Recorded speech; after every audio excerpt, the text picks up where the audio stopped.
Vamos continuando aqui então com as aulas de física. Vamos falar agora sobre energia potencial. O objetivo então da aula de hoje é a gente aprender a calcular energia potencial, beleza? Na última aula a gente falou um pouquinho sobre forças conservativas e ocorre uma coisa interessante no contexto das forças conservativas. Como tinha falado na aula anterior, uma força conservativa ela é definida pelo tipo de força que em um caminho fechado realiza trabalho nulo, beleza? Ou seja, o corpo sai de um ponto A até um ponto B e depois de um ponto B até um ponto A.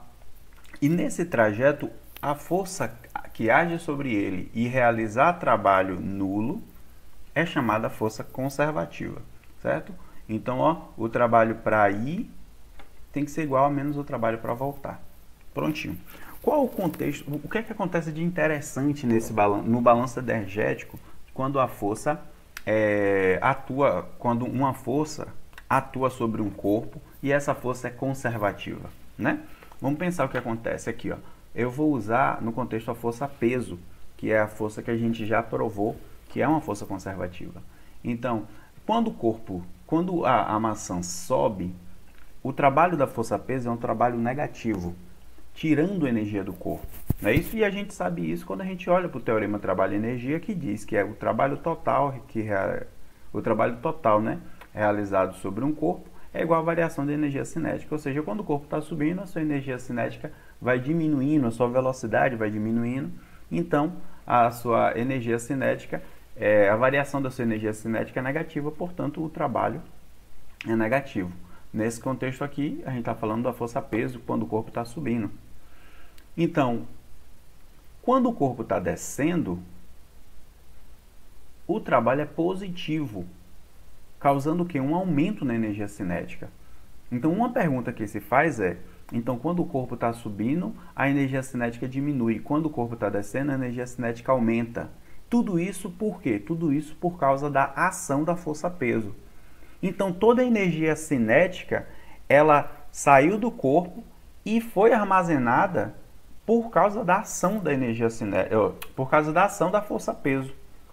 Então, essa energia, ela foi transformada de um outro tipo de energia por causa da ação da força-peso. E depois, essa energia é retornada, é novamente dada ao sistema para que ele consiga aumentar a sua energia cinética, né? Então, a ação da força-peso, nesse contexto aqui, né, a força conservativa, então a ação da força conservativa em qualquer sistema faz com que a variação da energia cinética seja, né, uma variação oposta de um outro tipo de energia, que tem um potencial de ser transformado em energia cinética sempre que necessário. Então é isso que acontece aqui. A variação da energia cinética, ela é igual a menos a variação de um outro tipo de energia, uma energia que tem um potencial de se transformar em energia cinética. E essa energia está sempre vinculada ao quê? A uma força conservativa, ou seja, uma força vinculada à interação desse corpo que está em movimento, que está sendo estudado, com outros corpos ao redor, né? No caso da força-peso, a gente sabe que é a força gravitacional. No caso da força-peso, a gente está vendo que no caso é a Terra.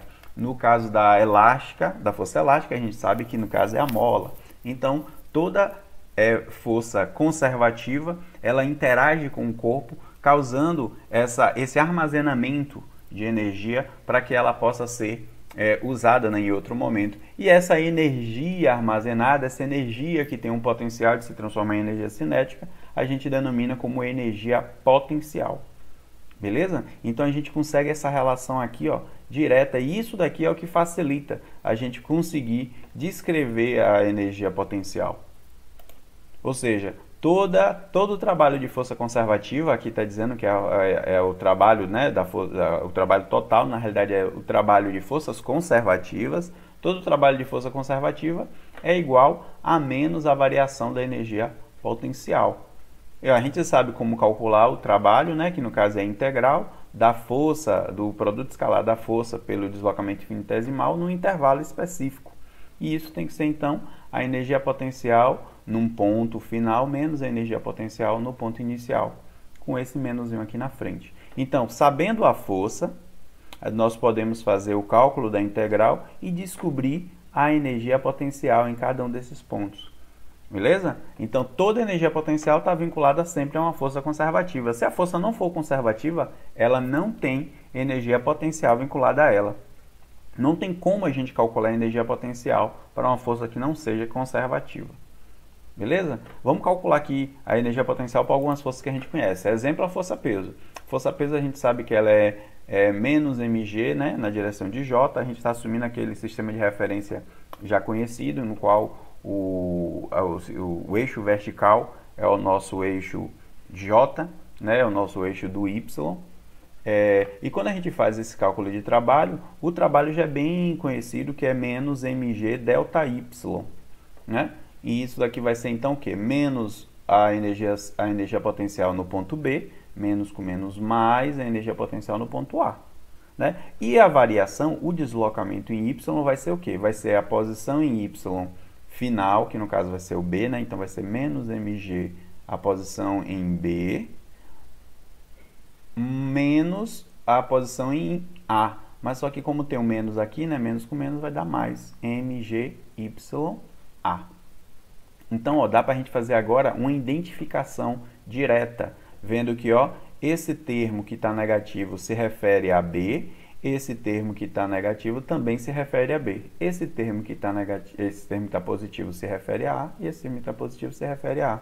Significa, então, que a energia potencial em qualquer ponto Y pode ser descrita por mgy. Né? Lembrando que esse y é quem? Esse y é a altura que a gente utilizar como referência. Né? A gente assume uma altura como zero, que vai ser o nosso ponto de energia potencial gravitacional zero. E aí o y vai ser o quê? A altura relativa a esse ponto que a gente usou como referência. Beleza? Vamos calcular então aqui uma outra energia potencial. A energia potencial agora da força elástica. A força elástica a gente já viu que é uma força variável, né? Ela não é constante igual à força peso. Então ela é uma força variável, menos kx na direção de I. A gente está assumindo que a nossa mola está no eixo de I e o deslocamento dela coincide com a coordenada x da posição do corpo. Então, a gente de novo vai calcular aqui, ó, o trabalho e vai relacionar isso com a variação da energia potencial, ou seja, vai ficar K sobre 2, xa ao quadrado menos xb ao quadrado, igual ao que? A menos a energia em B, menos com menos mais a energia em A. De novo, a gente pode fazer aquela identificação, ó. Esse termo positivo se refere a esse termo positivo, ó, o termo positivo se refere a A, o termo positivo se refere a A. E o termo negativo se refere a B, do mesmo jeito que a energia negativa, a parte negativa aqui, ó, da energia que está com sinal negativo, se refere a B também. A gente pode fazer então identificação direta e a gente pode ver que a energia potencial elástica, né, ela vai ser o quê? Meio de K, meio da constante elástica, vezes o deslocamento, vezes a distensão da mola ao quadrado. Beleza? Lembrando que esse x não é a posição do corpo no eixo de x, né? Ele é a distensão da mola. Nessa demonstração, as duas coisas acabaram coincidindo. Então, a gente tem que ter esse cuidado, que esse x é a distensão da mola. Outras forças também podem seguir o mesmo raciocínio. Exemplo aqui, a força gravitacional, que a gente já viu, né, que a gente já discutiu, que ela é uma força também conservativa. A força gravitacional, no contexto geral, né, dela, da lei universal da gravitação, a gente tem aqui, quando a gente fazer esse cálculo, a gente vai ver que a energia potencial gravitacional, nesse contexto, ela é dada desse jeito, certo?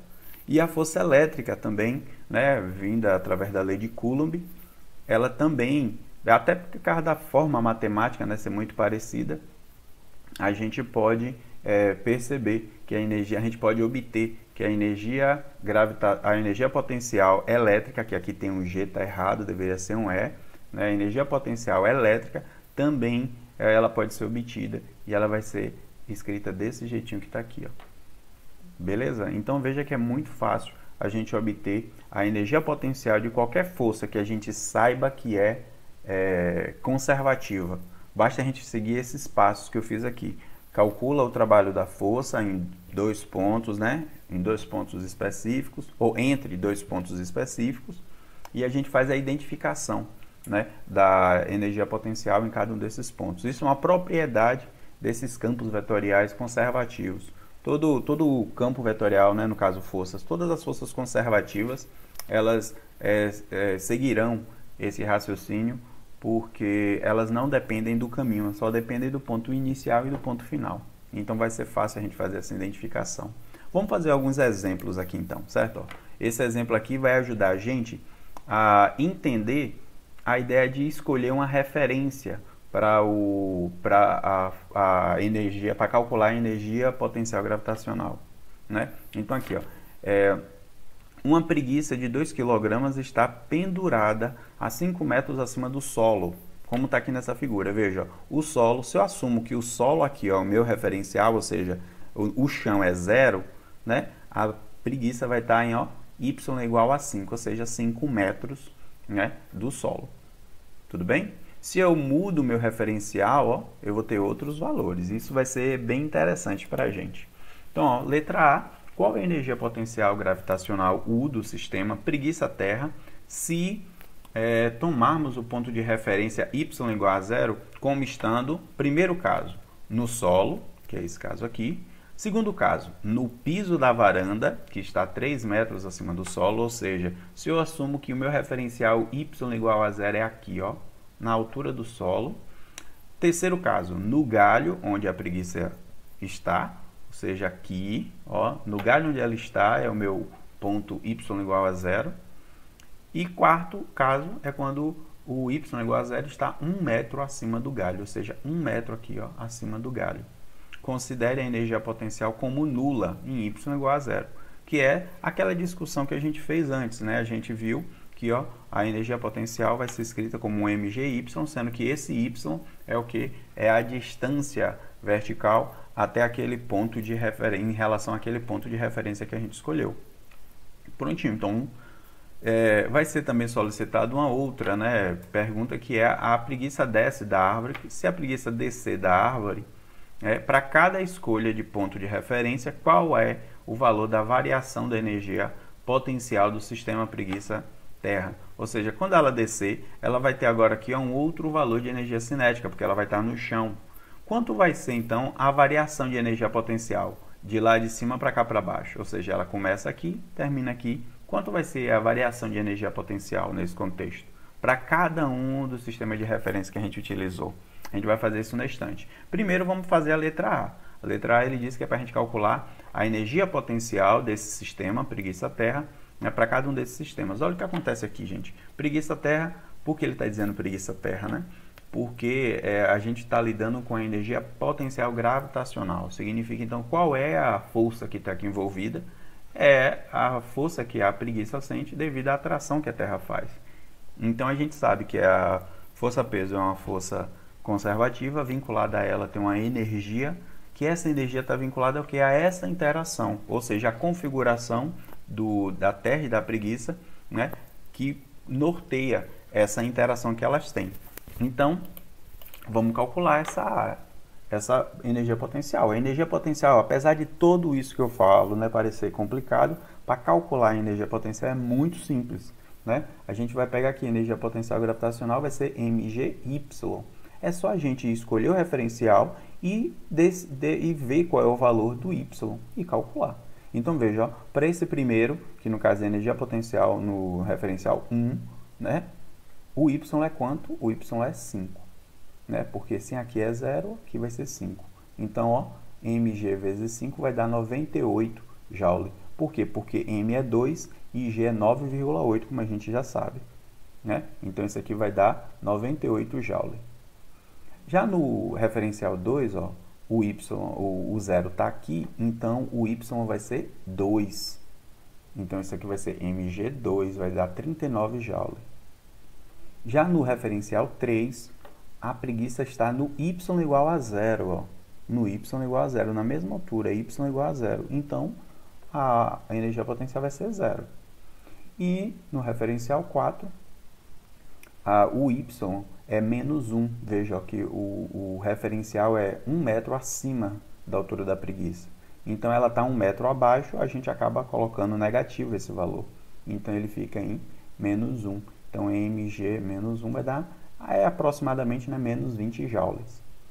Beleza? Então veja, para cada um referencial a gente vai ter uma energia potencial diferente. Por isso que escolher o referencial é muito importante, porque ele pode facilitar ou dificultar o seu estudo. Uma coisa importante é que toda vez que você for usar um referencial, toda vez que você for desenvolver um problema, né, resolver um problema, escolher o sistema de referência, tem que manter esse sistema de referência, para que você não ocorra no erro, né, de fazer cálculos diferentes para um mesmo balanço energético. Então a gente tem aqui, a gente calculou do jeito que ele pediu, energia potencial para cada um dos referenciais. Vamos para a letra B. A letra B ele pede para a gente calcular a variação de energia potencial, né, para cada um dos referenciais, assumindo o que a preguiça desceu. Então, momento inicial ela está aqui em cima, momento final ela está aqui embaixo, né? Então como é que fica isso? Vai ficar assim, ó. A variação de energia vai ser a energia final, ou seja, a energia quando ele estiver no chão, menos a energia quando ele está na árvore. Beleza? Ou seja, lá no galho da árvore. Então, isso vai ser o quê? No sistema do referencial 1. O referencial 1, quando ele está no chão, vai ser 0. E quando ele está aqui em cima, vai ser 5y, né? Ou seja, y igual a 0 quando ele está no chão, y igual a 5 quando ele está lá em cima. Veja que a diferença aqui vai ser o quê? Vai ser mg menos 5, né? Que é 0 menos 5 vai dar menos 5. Então, mg vezes menos 5 vai dar menos 98 joule. Beleza? Vamos lá para o referencial 2. O referencial 2, quando ele está no chão, é menos 3, como está aqui, é menos 3. Quando ele está lá em cima, é 2 positivo. Está aqui, ó, 2 positivo. Então, como vai ser aqui o cálculo? Vai ser mg menos 3 menos 2, ou seja, menos 5 também. Então, mg menos 5. mg menos 5 dá o mesmo que deu aqui, menos 98 joule. Veja aqui o de baixo, aqui ó, a mesma coisa. 3, quando ele está embaixo é menos 5, quando ele está lá em cima é 0. Então vai dar menos 5 menos 0. Isso aqui vai dar o quê? mg menos 5 vai dar menos 98 joule. Daqui a gente já deu para perceber o que está acontecendo, né? Todas as variações de energia potencial são sempre o mesmo valor. Por quê? Porque a definição de energia potencial vem do cálculo do trabalho de forças conservativas, e isso tem que ser igual para todos os intervalos, para todos os caminhos. Então, se a gente define um mesmo caminho, a variação de energia potencial, independente do referencial, vai ser sempre igual. Por isso que a gente pode, no momento de escolher de resolver qualquer problema, a gente pode perceber, né, a gente pode escolher o melhor referencial que a gente achar. Exemplo, nesse caso aqui, ó, seria bem conveniente, se a gente quer calcular a energia potencial da preguiça, a gente chegar e colocar o sistema de referência dele aqui, ó. Para quê? Para que a gente zere essa energia potencial. Não sei o que a gente gostaria de fazer depois desse problema, mas seria uma escolha. Ou a gente pode escolher sempre o chão como um valor, né, de energia potencial nula.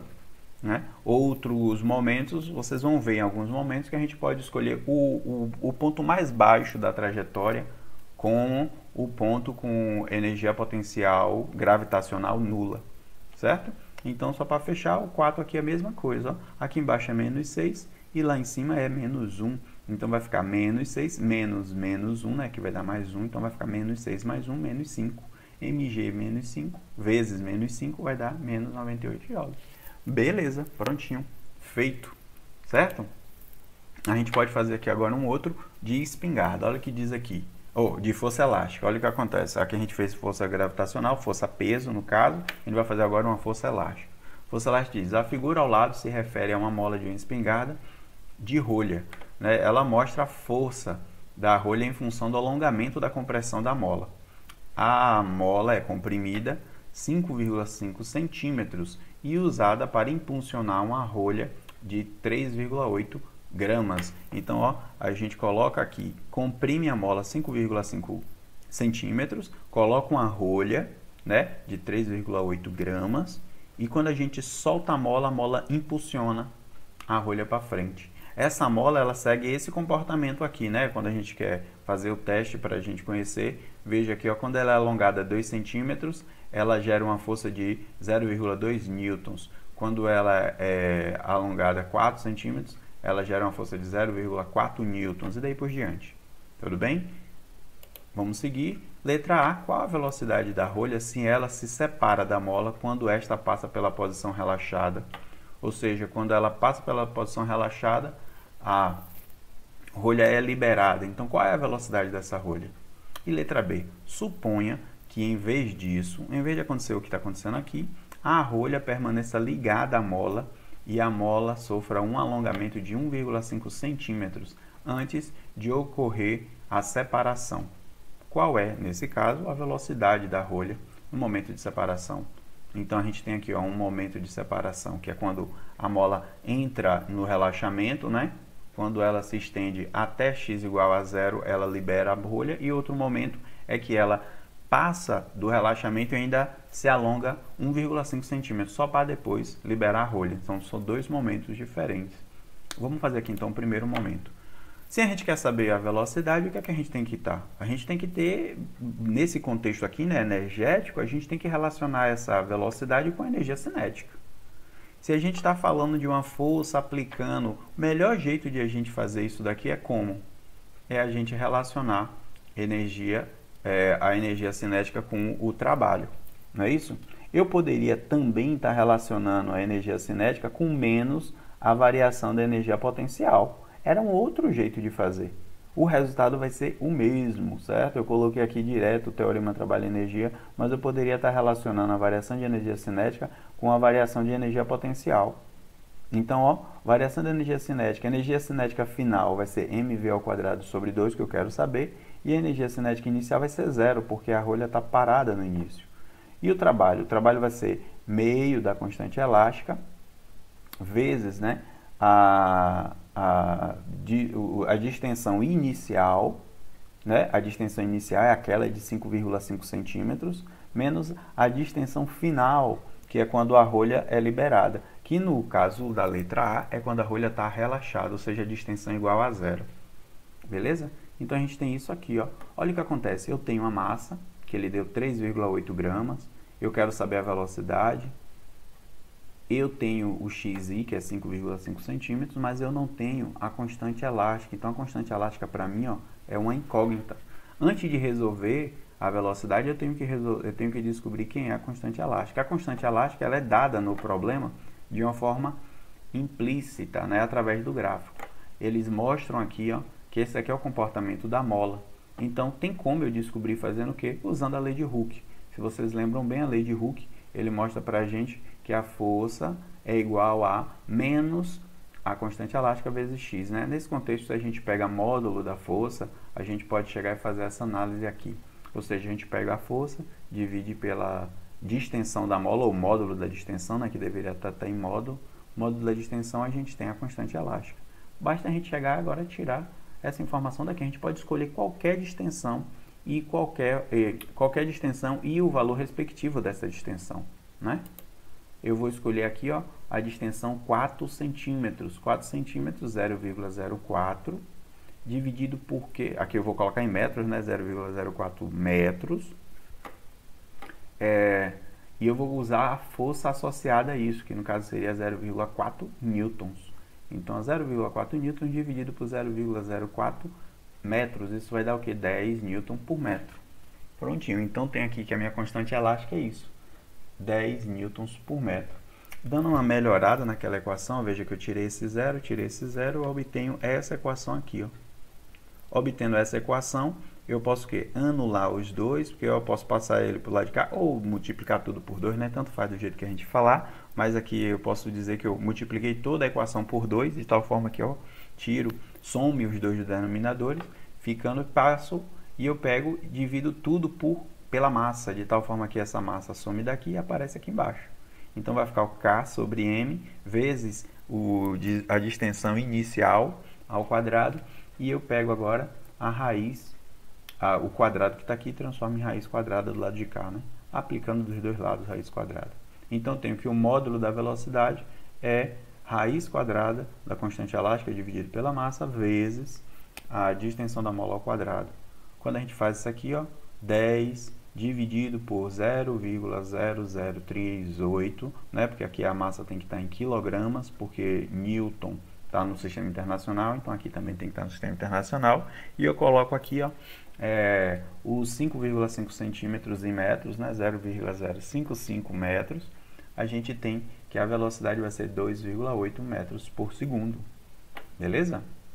E na letra B? O que é que muda na letra B? A letra B, lembra que a mola, a rolha, ela não se afasta, ela não se separa da mola no ponto de relaxamento da mola, e sim 1,5 centímetros depois. Então, a velocidade é o que a gente busca, tenho que relacionar ela com o quê? Com a energia cinética.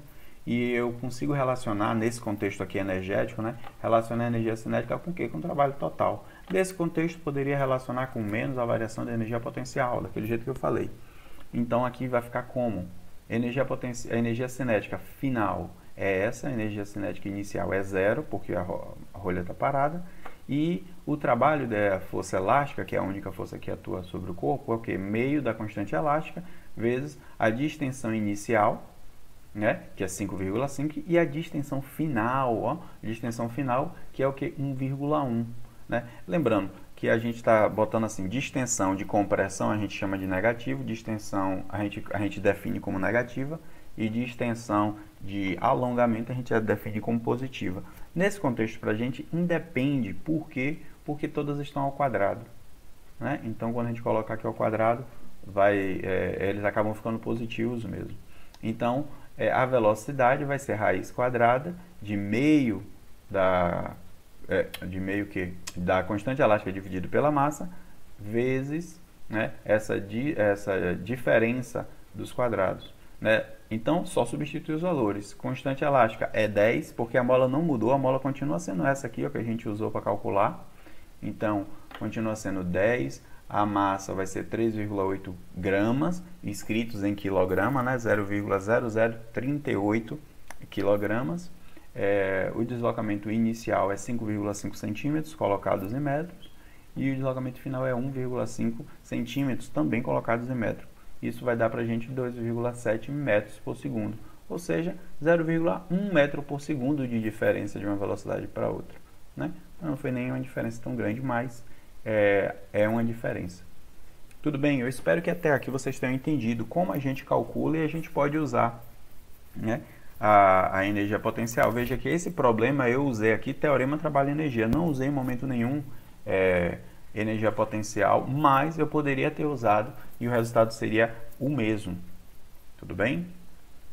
Seguindo aqui, para finalizar, gostaria de mostrar aqui. Eu mostrei para vocês aqui que, sabendo a força, a gente pode descobrir como a energia potencial é dada. Beleza? Mas também tem uma forma de a gente fazer o contrário isso. Sabendo a energia potencial, a gente descobrir que força conservativa está vinculada a essa energia potencial. Certo? Fazendo esse cálculozinho aqui, ó. Isso daqui é uma integração e esse daqui, ó, é uma derivação. Mas isso aqui é uma derivação que a gente chama de uma derivação direcionada, né? Isso daqui é um operador diferencial que vai ser muito utilizado por vocês em outros momentos, mas agora, para agora mesmo, vocês só precisam saber que no contexto unidimensional, quando a nossa força só tem uma variável, certo? Ele pode ser representado assim, ó, como uma derivada dessa única variável. Então, se a gente está lidando nos casos unidimensionais, no que as nossas forças elas só dependem de uma variável, ela só tem uma direção e só depende de uma variável, a gente pode dizer que a força vai ser igual a menos a derivada da energia potencial em função dessa variável de posição. Ok? Isso daqui é uma coisa que a gente não vai usar muito, mas é uma informação importante de vocês saberem sobre a relação que a energia potencial tem com a força conservativa. Certo? Pessoal, espero que vocês tenham entendido como é que funciona a definição de energia potencial, como é que a gente calcula a energia potencial e como a gente pode usar a energia potencial, certo? Para resolver problemas. Bons estudos para vocês.